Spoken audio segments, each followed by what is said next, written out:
What's going on, guys? Today I'm going to be talking about some things that you can expect when buying a Camaro, used, new, whatever. So yeah, if you guys want to know some things that I guess happen to these cars or whatever, watch this video and drop a like if you liked it, and subscribe because you don't want to miss this build. I am getting new cutouts for this car, the Camaro, and watch other videos if you guys want. And yeah. Alright, what's going on, guys? I made this video like 3 times now. First time the audio wasn't working, but whatever. But yeah, today I'm going to be talking about 3 things that you can expect when buying a Camaro, new, used, whatever. So I'm gonna try to make this sweet and short, so it's straight to the point, gets the job done. But first thing that I would say you should look out is, sorry about that, is problems during the break-in period. These cars, some people have said that if you try to do anything during the break-in period, the rear diff does go out. With that being said, some cars have had that problem because during the break-in period, you're supposed to take the car easy, not launch it like some people did, which was kind of on their part. But I guess same with GM, they could have made it better, but whatever. Because with the first diff oil change, there are a lot of metal particles that come with the fluid. So that's why they don't want people to floor the car during those first few miles, and when they do, the rear diff goes out. So that's kind of a problem, but other than that, that's pretty much it. Now the second thing I would say is the paint in the front. The paint in the front of the car is really thin, and it really bites you in the ass. Like, I got this car used, so there were a lot of, it's not like a lot, but there were still like noticeable amount of rock chips on the front bumper, and when I got it, I couldn't really do anything about it because it was used. And with that being said, if you're getting it brand new, coat it somehow, get it vax, or either get it ceramic coated, but it's up to you. But make sure that you coat it, or there will be a lot of rock chips in the front of the car. And that's where I also feel like GM also messed up on, because they could have made a paint in the front a little bit thicker, especially because a lot of shit's gonna hit the front. But yeah, other than that, that's pretty much it for the second thing. Third thing that you can expect when buying a Camaro is definitely the amount of brake dust this car produces. This car, I'm telling you, if I clean it like the first day, the third day, it's gonna be all great. Like when I had the wheels stock, they weren't all blacked out.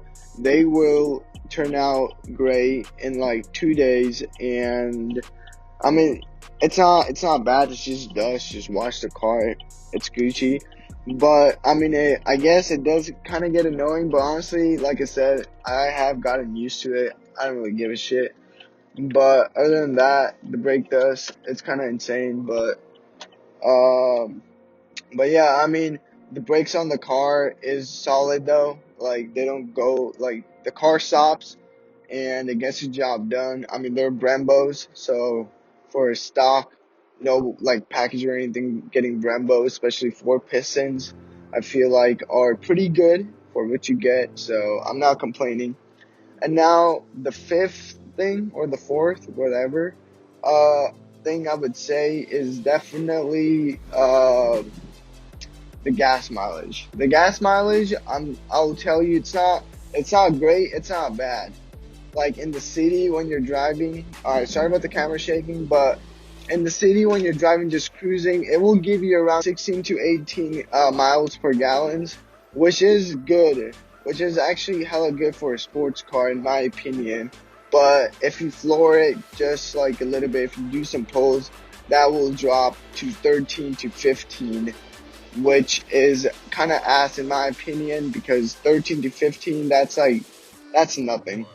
But yeah, other than that, that's pretty much it. I mean, on the freeway, this car does pull around 23, 20, 25. You know, the most I've seen is 27 on this car, which is actually kind of insane for what it is. It's a coupe, so like I said, it's kind of insane for this car. But yeah, so that's gonna be the fuel.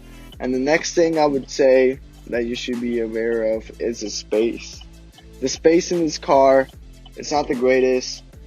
But it's a coupe, so you're kind of expecting that, in my opinion. So you shouldn't really like worry about space.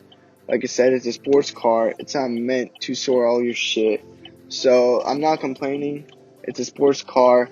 But if you are looking for something bigger, in my opinion, then you should go for the Mustang. But like I said, you should get used to it. And I've seen a lot of and you probably would get used to the storage space in this car. It's not that bad. I've seen a lot of videos where like people like make the space in this car like really shitty, but in my opinion, like you get used to it. It's not even that bad, honestly. Like if you go in with the mindset it's a sports car, that's what it's meant for. Like space shouldn't even be a problem. Okay. But yeah, that's pretty much gonna be the fifth thing, I guess. Whatever.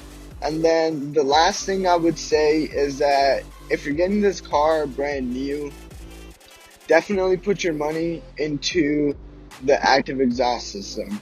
With the active exhaust system, for I believe it's $900, you will get a lot of shit with it. Like you will get of course, the active mufflers, which are pretty nice in my opinion. Stock stock SS, it's still hella loud. It sounds great, but there's quite a bit of difference between like the active mufflers and just the stock mufflers. Like I said, but they're way louder, and you have the option to open up the valves and close it with like a button, so that's cool in my opinion. And also you will get a new diffuser which looks way better than the stock diffuser in my opinion. Like you can't even compare it. And you get quad tips. Like that's a lot. And the money, $900, that's also a lot. But if you got the money, definitely invest your money into that, because it's a big difference. You will, I mean, like I said, do whatever you want to do, but personally, if I was going to get a brand new, I will put my money into that. But like aftermarket is always there. You can get the diffuser later, you can get quad tips, you can do whatever. So yeah, pretty much that's gonna be the video, guys. And those are like some things that you can be aware of when buying a Camaro SS. And another thing that I would say is that I've heard these cars do tend to eat a little bit of oil, like engine oil, not like gas. But yeah, personally, like one time I checked the dipstick, it was low, and that was when I first bought the car, so I really didn't know if it was the owner who previously didn't put enough oil in it, or if it was just, you know, eating up oil. So I filled it up, and then I checked again, and so far it's pretty good. Like it's not going anywhere. The oil is still at that same level, so I'm kind of in the middle. I really don't know if my car is eating oil or not. But yeah, that's pretty much going to be the video, guys. Hopefully you guys liked it, and stay tuned for the cutouts, and subscribe to the channel, because you don't want to miss the exhaust clips, you don't want to miss the insulation and all the good stuff. So make sure that you guys subscribe so you guys can follow the build, you know, watch it. And yeah, if you guys like this video or the build in general, drop a like. That helps me out a lot, you know. And then subscribe if you guys want to. And yeah, thank you for watching, guys, and I will see you guys later.